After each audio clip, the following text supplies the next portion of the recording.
like that and tried to raise his hand up. And Governor Connolly sitting in front of him on the right side of the car, tried to turn to his right, and he was sitting so close to the door, he couldn't make it that way, and he turned back like that with his arm out to the left. And about that time, the second shot was fired. It knocked him over forward, and he slumped to the right. And I guess his wife pulled him over in her lap because he fell over in her lap. And about that time, there was a third report that wasn't nearly as loud as the two previous reports. It came from that picket fence. And then there was the fourth report. And the third and the fourth report was almost simultaneously. But the third report wasn't nearly as loud as the two previous reports or the fourth report. And I glanced over underneath that green tree, and you could see a little puff of smoke. It looked like a puff of steam or cigarette smoke. And the smoke was about, 8 or 10 feet off the ground and about 15 foot this side of that tree. And I immediately run around to the spot that this shot came from. Of course, there's no one there because it took quite a little while to thread our way through the car. There's so many parked there, and they parked every angle. But when I got over there, I did find where a man had been standing and walking from one end of the bumper to the other. And I guess if you could have counted the footsteps, it'd have been 200 or more on the muddy spots, the footprints. And there was 2 mud spots on the bumper of this station wagon. Would you take me over there and show me this place you're talking about? Yes, I will. All right, let's go. Well, Mr. Holland, where would the person have to be standing to have fired that shot that you heard that came from up here? The footprints and all indication he was standing right here. Were they fresh footprints? They were fresh because it had been raining that morning. There's footprints, mud on his 2x4s. There was mud on the bumper of the station wagon. And there was only 2 sets of footprints that I could find that left this station wagon, and they went behind the white Chevrolet car that was sitting over there. Mr. Holland, on November 22nd, where were you? November the 22nd, I was standing on top of the triple underpass, waiting for the parade and the president's car. I arrived about 11:45 or close to noon. 2 policemen was talking to me and asked me, one of them asked me if I would come back up there and identify the people that had any business or had a right to be up there. They would be railroad employees? They'd be railroad employees, and I told him I would. And what was your position with the railroad company? Track and signal supervisor for the Union Terminal Railroad. I've put in 41 years of railroad service in the signal department. Did you look in any particular direction when you heard the shots? Yes, I looked over to where I thought the shot came from, and I saw a puff of smoke still lingering underneath the trees in front of the wooden fence. The report sounded like it came from behind the wooden fence. And a policeman throwed his motorcycle down in the middle of the street and run up the embankment with his pistol drawn. He was running toward that particular spot. And also another motorcycle policeman right behind him tried to ride up the embankment on his motorcycle, and it turned over about halfway up the embankment. And he got off his motorcycle and left it laying there and run on over to the fence with his gun in his hand. Where do you think the shots came from? Well, I know where that third shot came from. Where did that shot come from? Behind the picket fence. Is there any... Close to the little plaza. Is there any doubt in your mind that that shot came from behind the There's fence? no doubt in my mind. There's no doubt whatsoever in my mind in the statement that I made in the sheriff's office immediately after the shooting, and the statement that I made to the Warren Commission. And I made it very plain there was no doubt in my mind there was definitely a shot fired from behind that picket fence. I made it plain to the Warren Commission, and I think I made the same statement in the sheriff's office. There was a fourth shot. On November 22nd, Mr. Holland, did you tell the sheriff's office in an affidavit you signed that day that you saw a puff of smoke come from behind the picket fence? I am certain I did. Was it the general feeling, would you say, Mr. Holland, among the police officers and others, at the moment that the shots were fired, that at least one shot came from behind that wooden fence? There's about 6 or 8 of us boys from the Union Terminal run around there to find some evidence that there was someone around there. Certainly the ones that was with me that run around that fence realized what was happening. They told me the same thing that I told you, that there was definitely a shot fired, and they saw the smoke. We just all started running around that fence as a unit.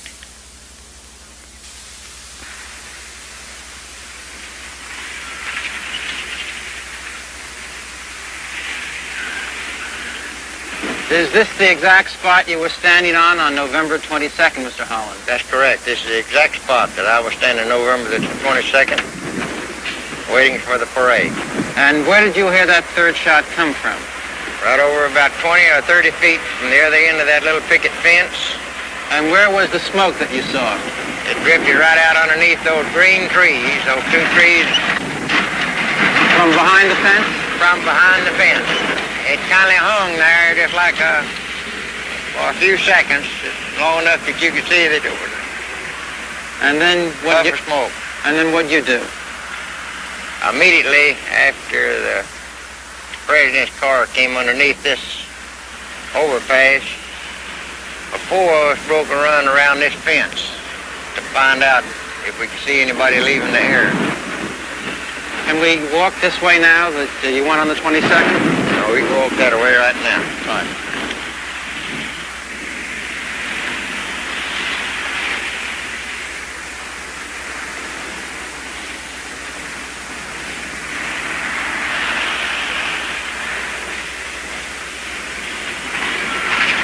We were trying to see what we could see, and this was the direction you walked on the 22nd. This was the direction. Made this right turn.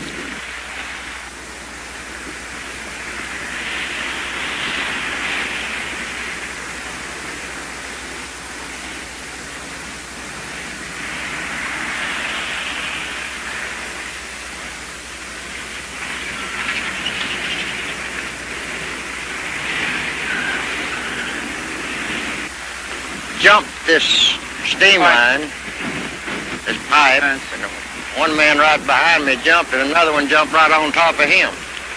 Fell on top of him? Fell on top of him. And were there more cars here on the 22nd than there are today? They were bumper to bumper. It was just a sea of cars. You couldn't hardly get through them. We were jumping over the bumpers, over the hood of the cars to work our way to the spot that we saw the smoke and heard the shot. And then we came up to the wooden fence. Mr. Holland, did you remain behind here for a while when the police officers were searching the area? Approximately 15 minutes before I had to go back to my office. There was about 40 or 50 people around here searching. And what did you find here? A lot of footprints behind this car, mud on the bumpers. And I looked around to see if I could find some empty shells or any evidence of a shot being fired and the bullet shell rejected from the gun. And this is where I saw the smoke from the third shot. Right drifting out around here? Just drifting out underneath these trees. And when that shot hit the president, as he passed by this lamppost, did you see the effect of the shot upon the president?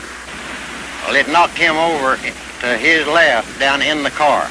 Away from here? Away from here. About where was he in relation, where was the car, the presidential limousine, in relation to the lamppost? Just a little to the left of that lamppost we're looking at. In effect, Mr. Holland, the Warren Commission published just a very small portion of your testimony and used your testimony as proof that no shots could have come from behind the fence. Did they accurately and fairly use your testimony? They are wrong, because my testimony, and I made it very clear, that there was a fourth shot fired, and one of those shots came from behind that picket fence. And there's no doubt in my mind, and never will be, because I was on the spot. I saw the smoke, heard the report, and saw the smoke from behind that fence.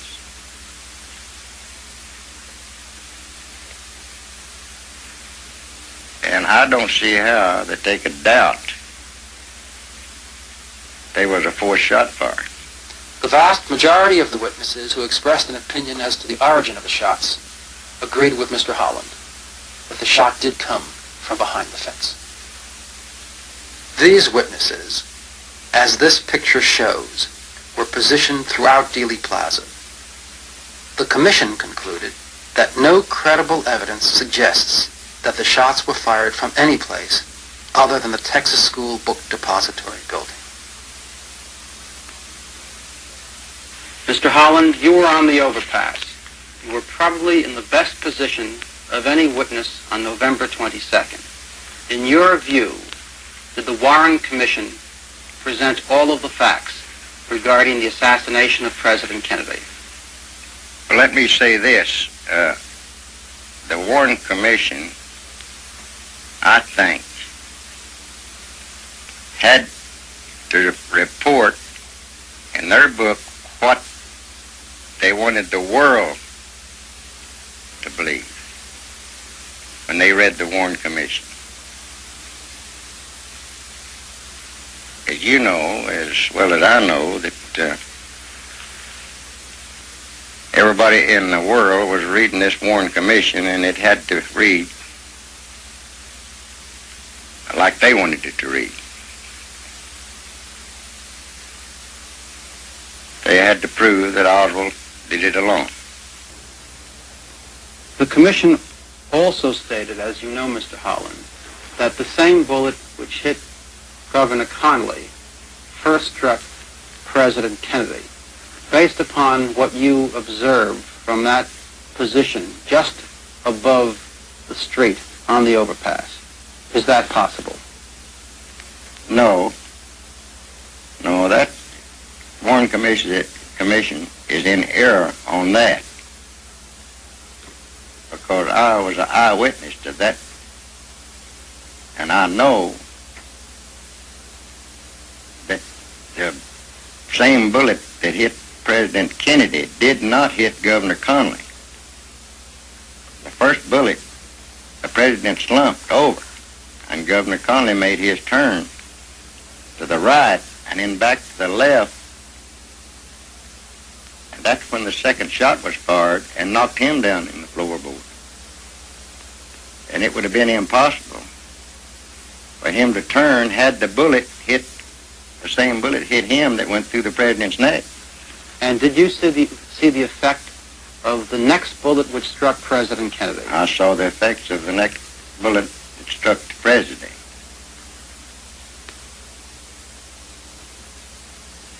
Because it flipped him over almost on his stomach and the side of his head, and his head was laying on the edge of the seat. He was laying more on his stomach, and his foot was hanging out over the car, edge of the car, upside down.